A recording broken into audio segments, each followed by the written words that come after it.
नमस्कार दोस्तों, आप सब कैसे हैं। आज हम बात करने जा रहे हैं एक ऐसे विषय पे जो कि बहुत ही इंटरेस्टिंग है और हो ना कहीं हम सब लोग इससे जुड़े हुए हैं। बिकॉज अगर एक अर्बन डेवलप्ड सोसाइटी की बात करें तो हम सब लोग एक वाहन अवश्य यूज करते हैं, चाहे वो कार हो, फोर व्हीलर या कोई टू व्हीलर हो, bike, scooty, scooter, motorcycle etcetera. तो क्या इनकी इंश्योरेंस लेते हुए भी हम इतने जागरूक होते हैं जितना कि हम इन पर्टिकुलर एसेट्स को बाय करने में होते हैं? क्या हम इतनी रिसर्च उस समय भी करते हैं जब इनकी इंश्योरेंस लेने का समय आता है? तो इन बातों को मैं आज आपको इन बातों पे प्रकाश डालूंगा। तो पहली पहली बात, मोटर व्हीकल इंश्योरेंस में दो पार्ट्स होते हैं, एक तो मोटर ओन डैमेज और दूसरा थर्ड पार्टी। तो थर्ड पार्टी की अगर मैं बात करूं तो it is a mandatory cover as per motor vehicles act 1988।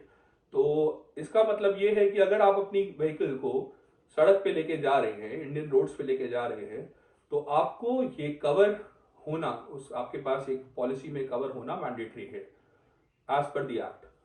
तो इसमें बेसिकली थर्ड पार्टी में हम लोग लीगल लाइबिलिटी कवर करते हैं for personal injury, bodily injury और property damage to any third party, cause to any third party from the vehicle being driven by you. जैसे कि आपने सपोज कीजिए आपकी गाड़ी रोड पे जा रही है, बिजी रोड है, वहां पे कोई पेडेस्ट्रियन क्रॉस करते हुए निकल रहा है और आपकी व्हीकल ने उसको हल्का सा टच कर दिया, जिसकी वजह से वो गिरा और उसको थोड़ी बहुत चोट लग गई। तो हो सकता है कि वो आपको आपको आपके अगेंस्ट एक लीगल सूट फाइल कर दे। हो सकता है वो आपके अगेंस्ट कोई लीगल चार्जेस जो कि आपको एक नॉर्मल सर्कमस्टांसेस में आप ऐसा नहीं सोच रहे थे, तो हो सकता है वो आप पे कोई लीगल सूट फाइल करे और जिसकी डिफेंस में आपको एक लॉयर की आवश्यकता हो या किसी आपको MACT, basically motor accidents claim tribunal में ये केसेस लगते हैं, तो आपको वहां पे जाना पड़े, आपकी डिफेंस कॉस्ट हो इंकर्ड हो, सेटलमेंट कॉस्ट इंकर्ड हो, केस के जैसे केस टू केस बेसिस पे, तो वो सब कॉस्ट आपकी इंश्योरेंस पॉलिसी के अंदर ट्रिगर होंगी। तो ये एक मैंडेटरी कवर है। वैसे ही आपकी गाड़ी से किसी थर्ड पार्टी की प्रॉपर्टी को नुकसान हुआ, चाहे वो किसी का घर हो या किसी का आपने किसी के पॉर्श यार्ड में या किसी आपने कहीं पे बाहर किसी की गाड़ी पे ही आपने गाड़ी अपनी एक्सीडेंट कर दी थर्ड पार्टी गाड़ी पे, तो उस केस में भी आपको लीगल सूट्स जो होंगे आपके अगेंस्ट, उनकी डिफेंस कॉस्ट को कवर करने के लिए ये थर्ड पार्टी इंश्योरेंस ली जाती है।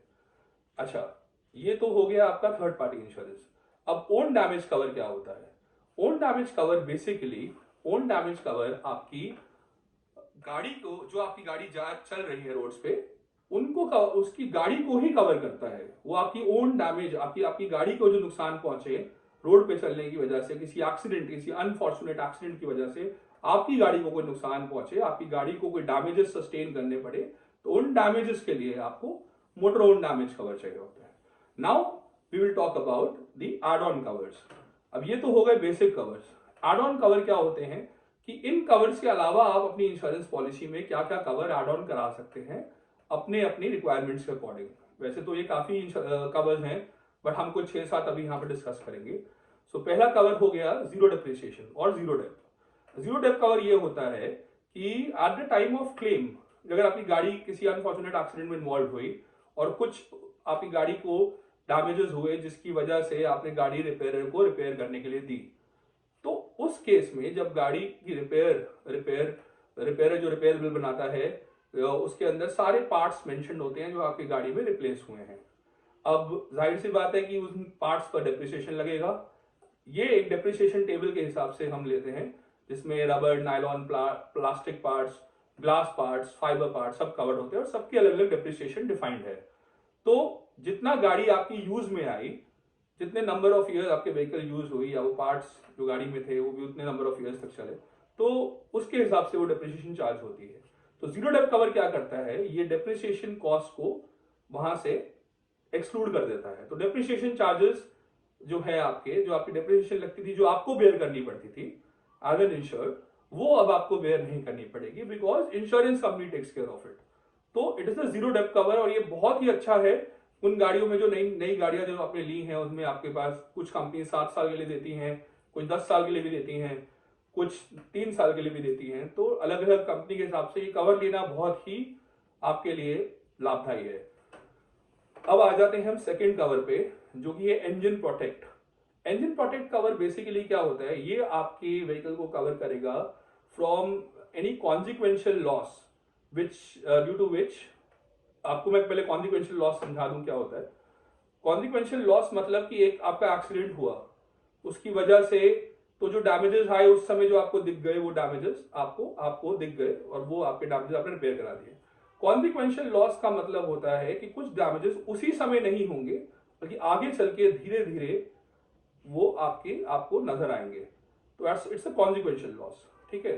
तो ये बेसिकली क्या करता है इंजन प्रोटेक्ट, ये आपके इंजन में जो भी डैमेजेस हुए कॉन्सिक्वेंशियल लॉस की वजह से, ठीक है, वो कवर करता है। जैसे फॉर एग्जांपल हाइड्रोस्टैटिक लॉक। अब हाइड्रोस्टैटिक लॉक क्या होता है, वाटर इंग्रेशन की वजह से कभी कभी जब हम गाड़ी, आपको याद होगा हम रेनी सीजन में गाड़ी हम लोग बाहर लेके जा रहे हैं और कभी कभी आपको कुछ एरियाज में बहुत पानी ऐसे अक्यूमुलेटेड मिलता है, बहुत पानी होता है, लेकिन आपको वहां जाना है, उस रास्ते से जाना है, आप गाड़ी वहां पे भगा के ले जाते हैं। तो होता क्या है, गाड़ी का जो वाटर लेवल जो है वो गाड़ी के बॉनेट से भी ऊपर होता है, जिसके कारण वाटर इंग्रेशन के चांसेस होते हैं। वाटर जो है आपकी गाड़ी के बॉनेट के थ्रू सीप कर जाता है और इंजन में जाके इंजन को डैमेज कर सकता है, इसका गियर बॉक्स डैमेज कर सकता है या असेंबली डैमेज कर सकता है। तो उस केस में वो हम हाइड्रोस्टैटिक लॉक करेंगे, उसको कहलाता है। अगर आपकी गाड़ी में वो पानी चला जाता है और आप उसके बाद वो गाड़ी कभी स्टार्ट करते हैं, बाद में कभी स्टार्ट करते हैं, तो हो सकता है आपका इंजन सीज हो जाए।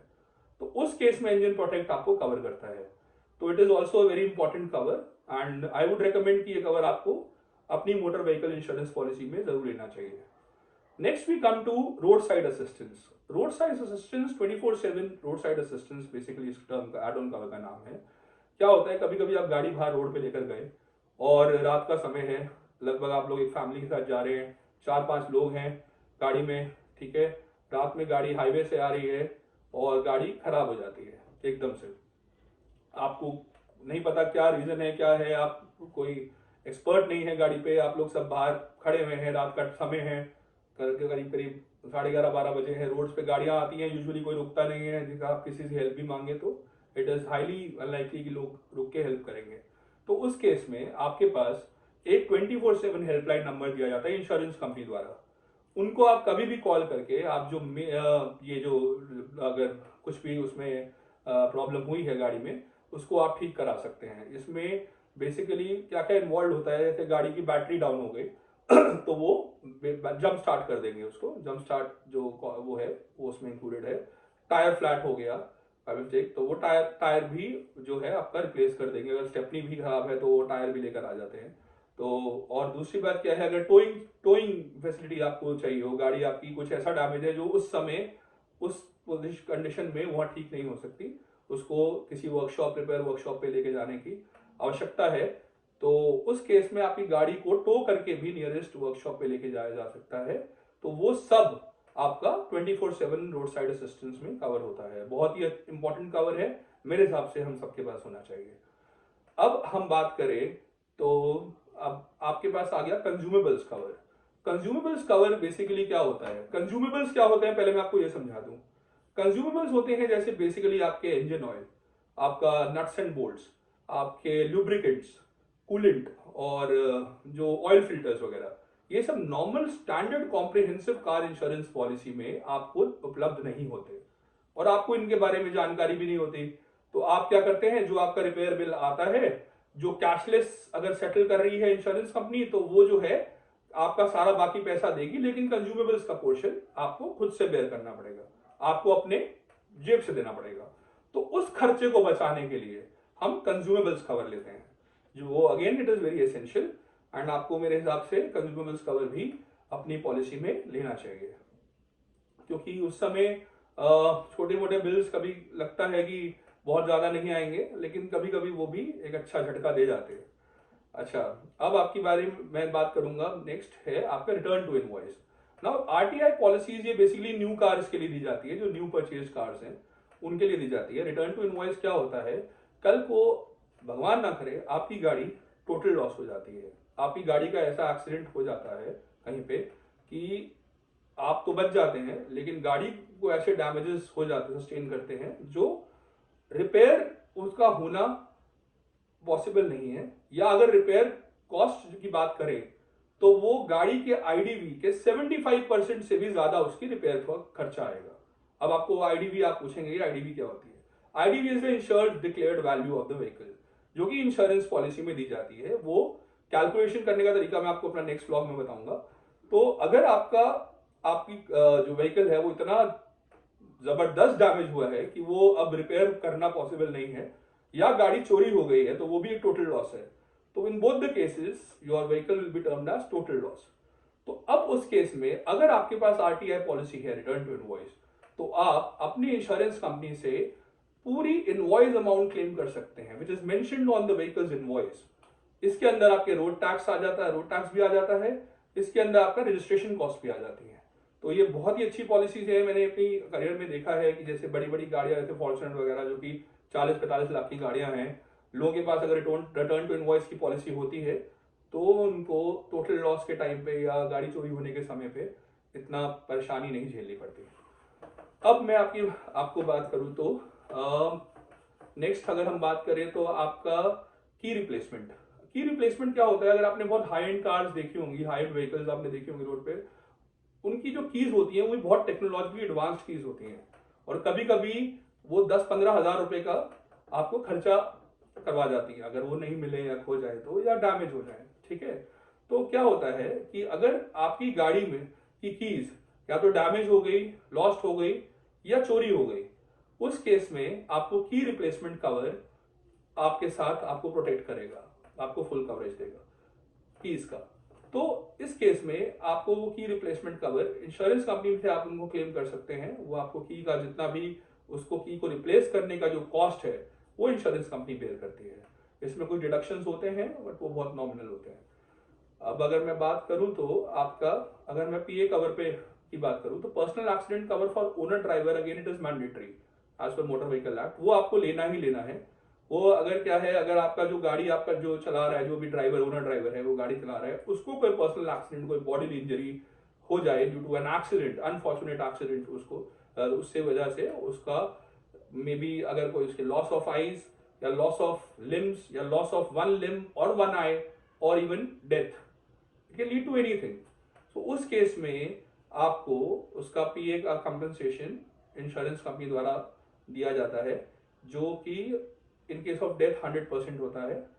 बेसिकली परमानेंट पार्शियल डिसेबल्ड, इसमें बहुत आगे आती हैं नुआंसेस हैं, जैसे डेथ हो गया, temporary total disablement, temporary partial disablement, permanent partial disablement.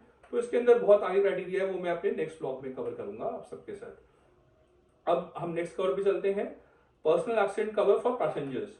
तो गाड़ी चलाते हुए आपको आपके साथ जो को पैसेंजर्स बैठे हैं, जो आपके नियर एंड डियर वंस हैं, आपको उनका भी ख्याल रखना है। तो उसके लिए आपको एक personal accident cover additionally 1 lakh रुपया एक मेंबर के हिसाब से आप सम इंश्योर्ड का ले सकते हैं, जिसका नॉमिनल से चार्जेस होते हैं 50 से 100 रुपए प्रीमियम में। वो बहुत ही एसेंशियल है at the time of any unfortunate accident, any loss which might lead to any bodily injury or death or any kind of a unfortunate incident to the members of the family. So ये भी बहुत ही important cover है, आपको लेना चाहिए। बाकी अगर मैं बात करूं तो आजकल जो नए कवर आए हैं, पे एज यू ड्राइव एंड पे हाउ यू ड्राइव। सो पे हाउ यू ड्राइव तो बेसिकली आपका टेलीमैटिक्स बेस्ड है, वो आपके आर्टिफिशियल इंटेलिजेंस और मशीन लर्निंग से जुड़ा हुआ है, जो कि आज के जेनजी बहुत अच्छे से समझते हैं। एक ऐसा टेलीमैटिक्स डिवाइस आपकी गाड़ी में लगा होता है या इंश्योरेंस कंपनी इंस्टॉल कर देती है, जिससे आपकी गाड़ी जिस तरह से चल रही है, जैसे चल रही है, आप रैश ड्राइविंग कर रहे हैं या आप बहुत ही अच्छे तरीके से गाड़ी चला रहे हैं, आपका एक ड्राइविंग बिहेवियर जो कि आपको गुड फीचर्स में आता है, वो आपको हेल्प करता है एक गुड फीचर डिस्काउंट दिलाने में प्रीमियम पर। तो उससे ये बेनिफिट होता है कि आपका जो ड्राइविंग बिहेवियर है, एक तो वो भी इंप्रूव होता है, वो भी सुधरता है, क्योंकि आपको पता है अगर मैं आज अच्छे से गाड़ी चलाऊंगा वो टेलीमैटिक्स नोट कर लेगा, और वो एक पूरा का पूरा एक statistical data real time basis पे इंश्योरेंस कंपनी को प्रोवाइड करता है। सो इंश्योरेंस कंपनी को पता है कि ये मेरा जो पॉलिसी होल्डर है ये एक कैसा ड्राइवर है, रोड्स पे ये गाड़ी कैसा चलाता है। तो मेरे हिसाब से ये भी कवर आने वाले टाइम में आपको अवेलेबल होगा। अभी फिलहाल के लिए ये बहुत ही नेसेंट स्टेज पर है, क्योंकि अभी लोग इतना अवेयर नहीं है टेलीमैटिक्स के बारे में। मतलब अपनी गाड़ियों में होता है कि कुछ लोगों ने अभी बिल्कुल ब्रांड न्यू कार्स ली हैं, व्हीकल्स ली हैं, जिसमें सब ऑलरेडी ये सब इनेबल्ड होता है। उसमें ये बहुत इजीली आप प्रोक्योर कर सकते हो। लेकिन अगर मैं पुरानी गाड़ियों की बात करूं या प्रीवियस मॉडल्स की बात करूं, तो आपको ये डिवाइस आपको इंस्टॉल करवा के इंश्योरेंस कंपनी लगवाती है आपके लिए। कुछ इंश्योरेंस कंपनीज हैं जो अभी ये कर रही हैं। तो ये तो हो गया पे हाउ यू ड्राइव। नाउ एक होता है पे एज यू ड्राइव। पे एज यू ड्राइव मतलब आप जितना किलोमीटर्स, जितना माइलेज आप गाड़ी पे कंप्लीट करेंगे, उतना ही आपको प्रीमियम पे करना पड़ेगा। जैसे कि अगर मैं एक एग्जांपल लूं, तो मेरे पास एक गाड़ी खड़ी है घर पर, वो खड़ी ही रहती है घर पर, क्योंकि कोई उसको ले जाने वाला नहीं है। घर पे लोगों को ज्यादा इधर उधर काम नहीं होता। जैसे वाइफ अभी वर्किंग नहीं है, मैं वर्किंग हूँ, मैं एक कार लेके जा रहा हूँ ऑफिस, दूसरी कार की इतनी जरूरत नहीं है, बट हाँ घर में कभी आसपास जाने के लिए, इधर उधर के काम के लिए वो यूज होती है। उस केस में अगर मैं बात करूं, तो अगर मैं पे एज यू ड्राइव वाला कवरेज लेता हूं, तो मुझे प्रीमियम सिर्फ उतने किलोमीटर्स का देना पड़ेगा जितना मेरे एक मंथ में यूज होते हैं। या इसको हम अगर माने तो एक क्वार्टर में या एक ईयर में आप उसको बाइफरकेट कर सकते हैं। इसमें आपको डिक्लेयर करना पड़ेगा कि आपकी गाड़ी कितनी चलती है, और वो डिक्लेरेशन एडवांस में इंश्योरेंस कंपनी को देनी पड़ेगी। बट अगर वो कंडीशन रीच होती है, अगर आपने बोला सपोज मेरी गाड़ी 3 महीने के अंदर, एक क्वार्टर के अंदर 100 किलोमीटर चलेगी, और लेकिन at the time of claim अगर वो गाड़ी एक्सीडेंट होता है या कुछ भी होता है, at the time of the claim ऐसा सर्वे साइन हो और ऐसा पता चले कि गाड़ी 100 नहीं, ये तो 200-250 किलोमीटर चल चुकी है, तो उस केस में दोस्त आपको परेशानी हो सकती है। तो यहाँ पे मैं एक ब्रेक आपको, मतलब हो सकता है कि आपको बहुत ज्यादा ज्ञान हो गया हो, आपको लग रहा हो बहुत ज्यादा ज्ञान दे दिया। मेरा इंटेंशन कोई ऐसा मतलब हैवी ड्यूटी ज्ञान देने का नहीं है। मैं चाहता हूं इसको जितना सिंप्लीफाई कर सकूं, जितना लेमन टर्म्स में आपको समझा सकूं, उतना मेरी कोशिश रहती है। मैं आप लोगों से बस एक छोटी सी रिक्वेस्ट करता हूं कि इस वीडियो को लाइक, शेयर और सब्सक्राइब कीजिए, जितना हो सकता है लोगों से साथ शेयर कीजिए। बिकॉज इंश्योरेंस की नॉलेज जो आपको यहां मिलने वाली है, हो सकता है आपको कहीं और से ना मिले। कुछ ऐसी इंट्रिकेसीज, कुछ ऐसी छोटी छोटी निटिग्रिटीज होती हैं जो हम समझते तो हैं, लेकिन हमें एग्जैक्ट उसका पता नहीं होता कि हमें वो क्यों चाहिए या क्यों रिक्वायर्ड है। तो मैं वहां पर आपका सहायता करने के लिए तैयार हूं पूरी तरह से। मैं इस पूरे सेशन को बहुत ही इंटरेक्टिव बनाना चाहता हूं, बट यूट्यूब के माध्यम से मैं अभी लाइव सेशन तो नहीं ले सकता, बट मैं आने वाले टाइम में एक लाइव सेशन लूंगा जहां पे मैं आपके क्वेश्चंस लूंगा, और हो सकता है कि जितना हो सके अपने कैपेबिलिटी के अकॉर्डिंग उसको रिजॉल्व करने की चेष्टा करूंगा।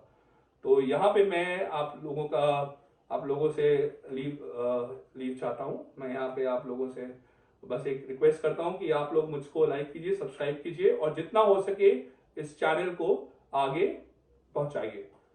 And for more details please like and subscribe and press the bell icon. Thank you.